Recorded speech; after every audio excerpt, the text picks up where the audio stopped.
Já parou para pensar como os programas que a gente usa todo dia parecem pensar? Como eles tomam decisões?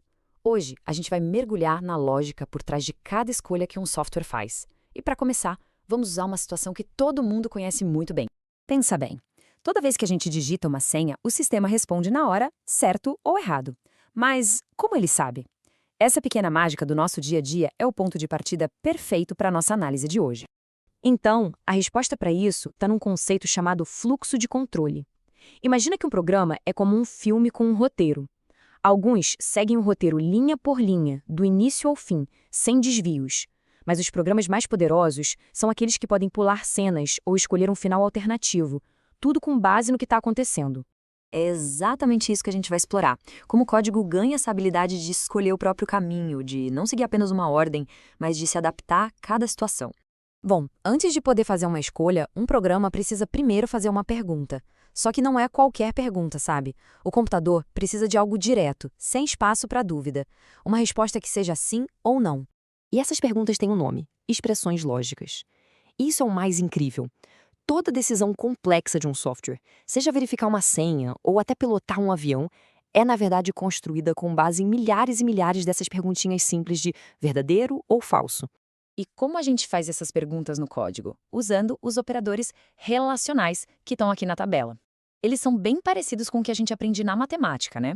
Dá para checar se 10 é igual a 10, o que é verdadeiro, ou se Alan vem depois de Brenda no alfabeto, o que, nesse caso, é falso. Funciona com números, com texto, é a base de tudo. Beleza, mas na vida real, as perguntas são mais complexas. Tipo, a pessoa é maior de 18 e tem habilitação? Para conectar essas ideias, a gente usa os operadores lógicos. Eles são o que permitem a gente construir raciocínios mais elaborados. Essa tabela pode até parecer um pouco assustadora, mas a lógica por trás é super intuitiva. Pensa assim, o AND, que é o E, é bem exigente. Ele só vai dar verdadeiro se tudo for verdadeiro. Já o OR, que é o OU, é mais tranquilo. Se uma coisinha for verdadeira, para ele já está valendo. E o NOT, bom, ele só inverte o resultado. Simples assim.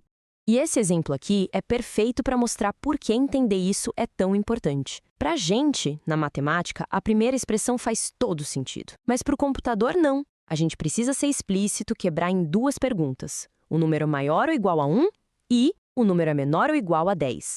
Certo? Agora que a gente já sabe como fazer as perguntas, vamos conhecer a primeira estrutura de código que realmente usa essas perguntas para tomar uma decisão.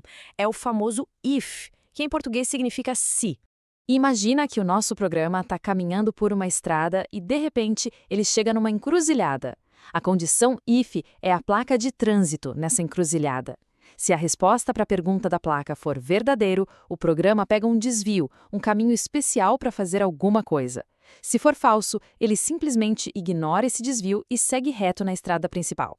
E no código Python, olha como isso é simples e limpo. A gente escreve if, coloca a nossa pergunta, que é a condição, e termina com 2 pontos.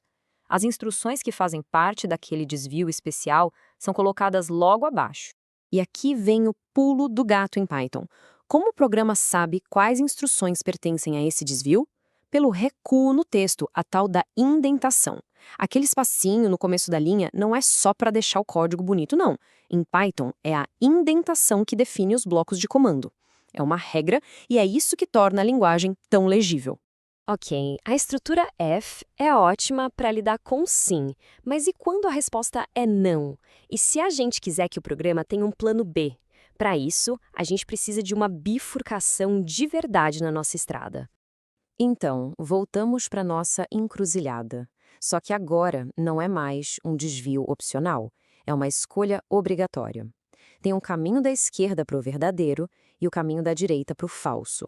O programa precisa seguir um dos dois, não dá mais para simplesmente ignorar e seguir reto. No código, isso se traduz adicionando a palavra else, que quer dizer se não. Agora a gente tem 2 blocos de código bem definidos, cada um com o seu recuo. Um para o caso verdadeiro e outro, o plano B, para o caso falso. Chega de teoria, né? Vamos ver como isso tudo ganha vida com alguns exemplos práticos do mundo real. Então, nosso primeiro desafio é esse aqui. Um comerciante tem duas regras de lucro diferentes que dependem do preço de compra do produto. É um cenário perfeito para uma decisão do tipo if-else. E aqui está a solução. A linha-chave é if valor menor do que 20,00. Essa é a nossa pergunta. Se a resposta for sim, o programa executa um cálculo.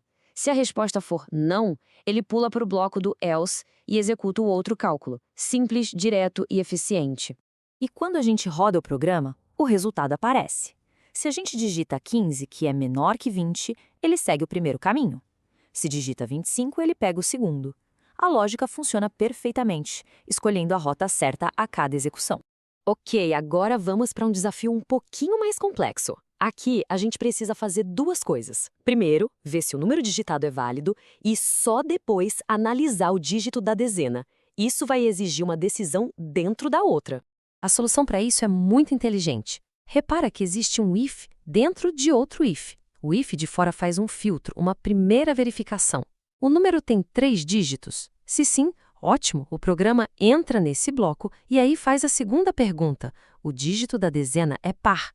Isso mostra como a gente pode aninhar, empilhar essas estruturas para criar lógicas bem sofisticadas. E no fim das contas, essa é a grande lição. Toda a complexidade, toda a inteligência que a gente vê nos softwares hoje em dia, tudo isso nasce dessa ideia fundamental, dessa lógica de se isso acontecer, faça aquilo. É um bloco de construção surpreendentemente simples, mas com um poder imenso. Isso tudo nos leva a uma reflexão final. Agora que a gente entende como é possível ensinar uma máquina a tomar decisões, as possibilidades são praticamente infinitas. O que valeria a pena a gente ensinar um programa a decidir? A escolha agora é nossa.